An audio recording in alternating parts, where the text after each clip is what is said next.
Selamat pagi Bapak Ibu dan Saudara yang kasih Tuhan.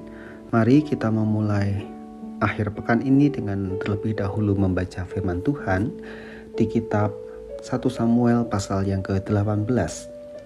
Ketika Daud habis berbicara dengan Saul, berpadulah jiwa Yonatan dengan jiwa Daud, dan Yonatan mengasihi dia seperti jiwanya sendiri.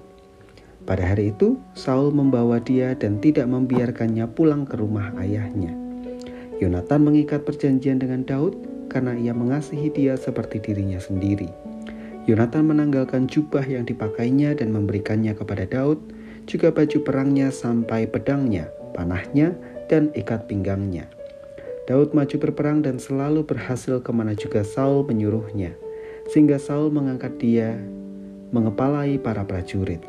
Hal ini dipandang baik oleh seluruh rakyat dan juga oleh pegawai-pegawai Saul. Tetapi pada waktu mereka pulang ketika Daud kembali sesudah mengalahkan orang Filistin itu, keluarlah orang-orang perempuan dari segala kota Israel menyongsong Raja Saul sambil bernyanyi dan menari-nari, dengan memukul rebana, dengan bersukaria dan dengan membunyikan gerincing. Dan perempuan yang menari-nari itu menyanyi berbalas-balasan katanya, Saul mengalahkan beribu-ribu musuh, tetapi Daud berlaksa-laksa. Lalu bangkitlah amarah Saul dengan sangat, dan perkataan itu menyebalkan hatinya, sebab pikirnya, kepada Daud diperhitungkan mereka berlaksa-laksa, tetapi kepadaku diperhitungkannya beribu-ribu. Akhir-akhirnya jabatan raja itu pun jatuh kepadanya.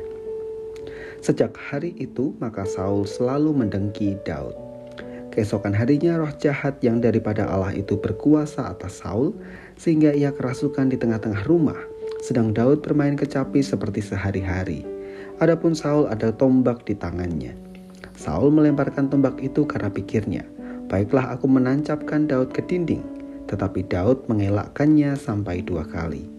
Saul menjadi takut kepada Daud karena Tuhan menyertai Daud, sedang daripada Saul ia telah undur. Sebab itu Saul menjauhkan Daud dari dekatnya dan mengangkat dia menjadi kepala pasukan 1000, sehingga ia berada di depan dalam segala gerakan tentara. Daud berhasil di segala perjalanannya, sebab Tuhan menyertai dia. Ketika dilihat Saul bahwa Daud sangat berhasil, maka takutlah ia kepadanya. Tetapi seluruh orang Israel dan orang Yehuda mengasihi Daud, karena ia memimpin segala gerakan mereka. Berkatalah Saul kepada Daud, ini dia anakku perempuan yang tertua, Merab. Dia akan kuberikan kepadamu menjadi istrimu. Hanya jadilah bagiku seorang yang gagah perkasa, dan lakukanlah perang Tuhan. Sebab pikir Saul, janganlah tanganku memukul dia, tetapi biarlah ia dipukul oleh tangan orang Filistin.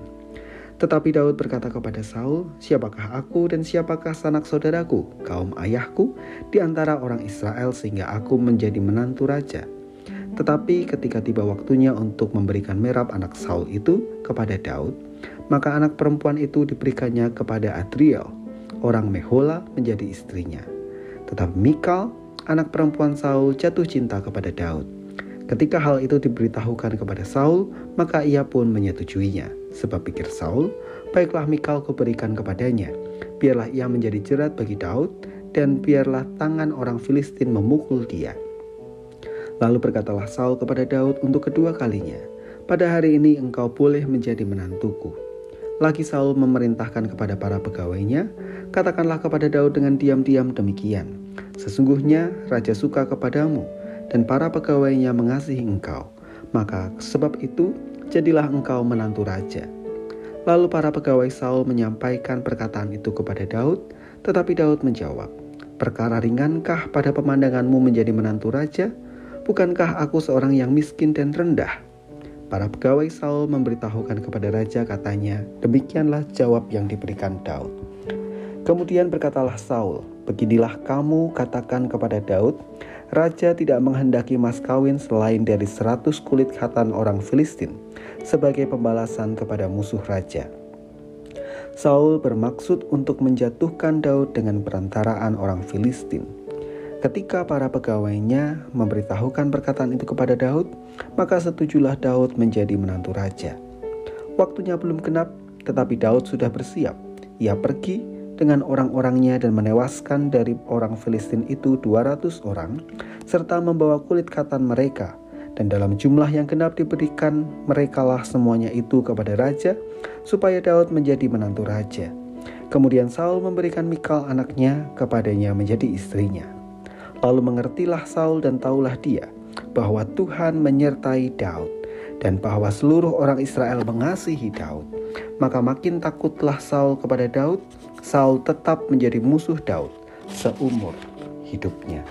Apabila raja-raja orang Filistin maju berperang, setiap kali mereka maju berperang, maka Daud lebih berhasil dari semua pegawai Saul, sehingga namanya sangat masyhur. 1000 rencana jahat takkan mampu menggagalkan satupun rencana Tuhan. Itulah yang kita temukan dalam pembacaan firman Tuhan hari ini. Saul yang dengki kepada Daud hanya karena mendengar sanjungan orang-orang Israel setelah Daud berhasil mengalahkan orang-orang Filistin, mengatur beberapa strategi untuk menewaskan Daud. Saul khawatir bahwa jabatan raja akan turun kepada Daud hanya karena Daud memenangkan peperangan. Saul mengira jabatan seorang raja Israel tidak ada sangkut pautnya dengan kehendak Tuhan Allah, sang raja sejati bagi bangsa itu. Mulai dari dilemparkannya tombak, strategi perkawinan antara anak Saul dan Daud, hingga permintaan mas kawin yang tidak wajar. Itu semua berhasil dilewati dan dilakukan oleh Daud. Maka peristiwa itu pada akhirnya menyadarkan Saul bahwa ada Tuhan di balik keberhasilan Daud. Daud bukan menang semata-mata karena kemampuannya, tetapi ada kuasa Tuhan Allah yang turut bekerja.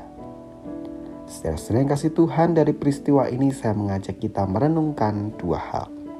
Yang pertama, sekalipun ada banyak rintangan yang menghalangi langkah kita, dan memang ada kalanya kita diizinkan menghadapi rintangan-rintangan itu, namun selama apa yang kita jalani ada dalam rencana Allah, maka percayalah, tidak ada satupun yang sanggup menggagalkannya. Karena ada kuasa yang sangat besar dan siap menopang kita sampai rencana Allah terwujud. Yang kedua, jangan lupakan bahwa di setiap pengalaman hidup kita ada sisi rohani di mana Tuhan Allah hadir dan berkarya bagi kita. Kalau kita berhasil dan mendapat berbagai pencapaian, itu semua terjadi karena tangan Tuhan yang turut bekerja.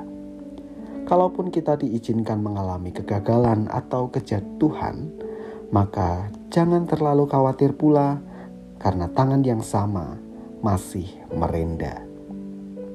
Maka takutlah akan Tuhan, karena sejatinya mata Tuhan selalu tertuju bagi umat yang hidup di dalam dan turut mewujudkan rencananya. Mari kita berdoa. Terima kasih ya Tuhan untuk firman yang kami renungkan pagi ini.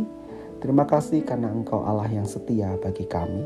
Engkau senantiasa berkarya bagi kami di sepanjang perjalanan hidup kami. Tolong kami ya Tuhan, agar kami boleh menjadi umat-Mu yang setia kepada Tuhan.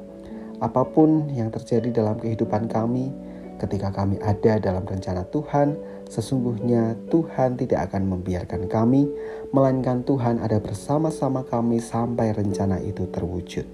Maka juga tolong kami agar kami terus menghormati dan menghargai kehadiran Tuhan, mengingat bahwa Tuhan senantiasa ada dalam hidup kami. Kami menyerahkan akhir pekan kami ya Tuhan, dalam segala aktivitas kami, mohon Tuhan memberkati. Di dalam nama Tuhan kami Yesus Kristus kami berdoa dan mengucap syukur.